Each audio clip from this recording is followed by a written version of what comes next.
Ang malaking tunggalian ay matatapos na at ang apoy hindi dapat manatiling nakatago. Kung hindi, Kung hindi, ito'y mamamatay at ang buong mundo'y tatangis ng kailanmay di pa nararanasan ng sino man.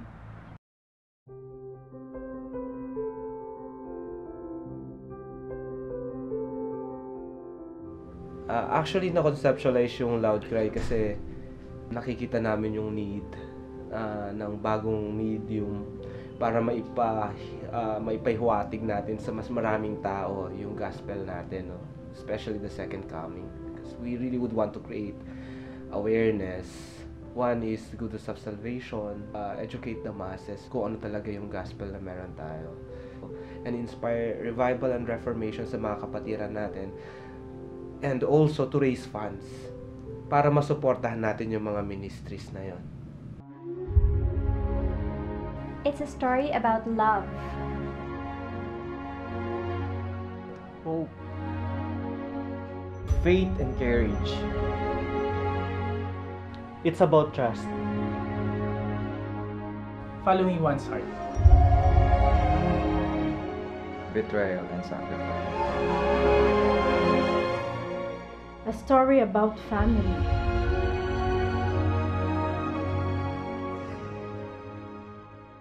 A story about friendship, regardless of their beliefs. And what can we do in finishing God's work on earth?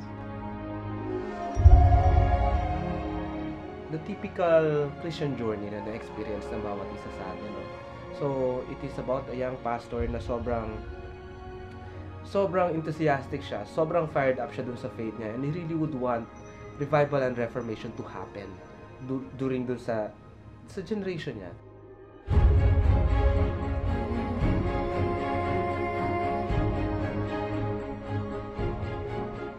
Sobrang ambitious nung film. Sabi ko, kaya natin to. Tapos sabi niya sa akin, oo naman bro, parang have faith lang na matatapos natin to. And lahat naman ng kailangan natin, ibibigay ni Lord. Nung nag-start kami ng film, wala talagang kahit na anong budget. Pero it is by faith na after 2 weeks namin na pinag-pray, nakabili kami lahat ng equipment. Through, of course, the support and kindness of our brothers and sisters in faith. Isa sa mga challenges siguro na encounter namin dito is yung translating yung written form niya, yung script into visual form. Kasi medyo mahirap mag-grab ng location, scarce yung budget, so ang hirap nang mag-provide ng props, ng costumes. Technically, we were able to maximize the use of equipments available to us. Big challenge namin, bigla kaming nag-stop and then tagal namin bago nag-resume ulit. It challenged one's patience. Maraming hirap at pagod yung na-experience namin while doing the film. Ngunit, hindi matatawaran na kahit ano dahil ito nga ginawa namin para makatulong sa gawain ng Panginoon dito sa lupa. This film was produced by faith.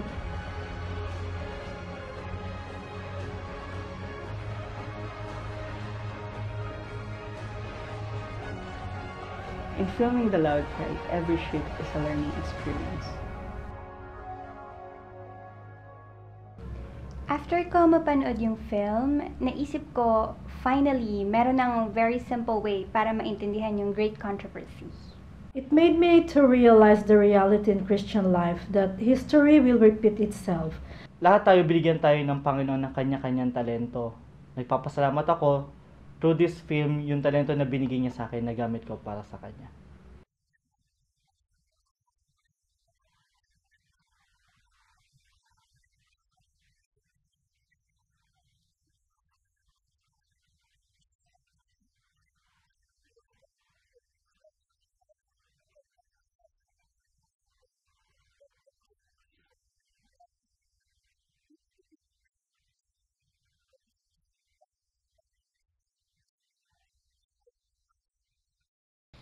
I'm sure pag napanood nyo po ito, you will agree sa lahat ng kasama ko na gumawa ng pelikula na to na now is the high time to take our faith to the next level.